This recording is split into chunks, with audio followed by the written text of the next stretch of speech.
And on top of the mask controversy, there's a whole other controversial topic regarding the contagious factor of the virus. There are some people who believe that the virus is passed from one person to the next, while others claim that environmental factors simply cause the body to react. What do you think about this?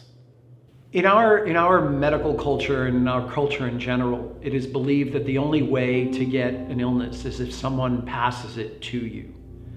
And when we take a step back and we look at the fact that the body has over 100 trillion organisms already lining itself, we have to ask ourselves, well, how did all those organisms get there?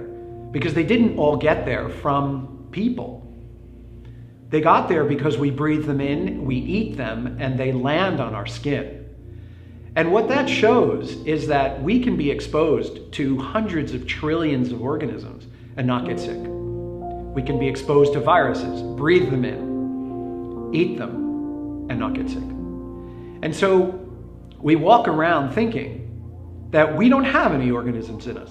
We have no viruses, we have no bacteria, and the only way to get them is if someone gives it to us. And the only way someone can give it to us is if they're sick. Now, all of a sudden, we've opened up a brand new understanding of, well, now people can give you viruses when they're not sick and infect you. Well, but that's been true for millennia. We always pass organisms from each other because we're breathing. We're breathing in and we're breathing out. We're always eating organisms because they're landing on our food. And then we're born with organisms. And so this idea that the only way to have an organism passed to you is from another person really is very short-sighted and limited. The exposure to the organism isn't sufficient to make us sick.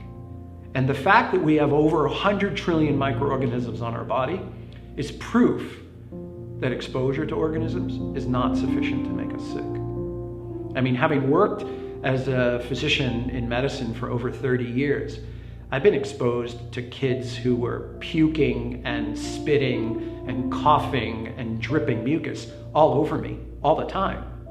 And I rarely got sick. So we have to change our thinking to recognize that exposures to organisms do not make us sick, which means that there must be certain conditions that are allowing for someone to get sick.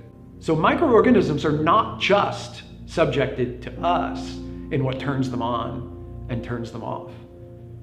Those organisms turn themselves on and turn themselves off in response to environmental factors: foods, air quality, change of temperature, change of seasons, stress in the environment, electromagnetic radiation, emotions, psychology, war, poverty, starvation, bombs going off.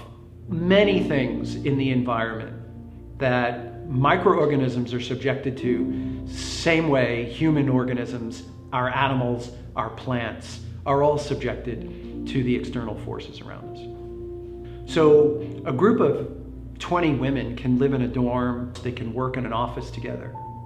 And after a couple of months, you'll see that they start menstruating at the same time. Not all 20, maybe 15 of them. And so the question is, did the women catch their periods from each other? And most people would laugh at that because, what do you mean, do women catch their periods from each other? Well, but they synchronized their bodies' chemistry. How did they get the same expression of symptoms at the same time every month?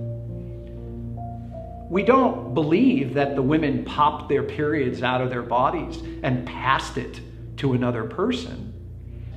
There's something not necessarily breathed in or ingested from the women to each other that made them catch their periods at the same time. But 5 of them didn't.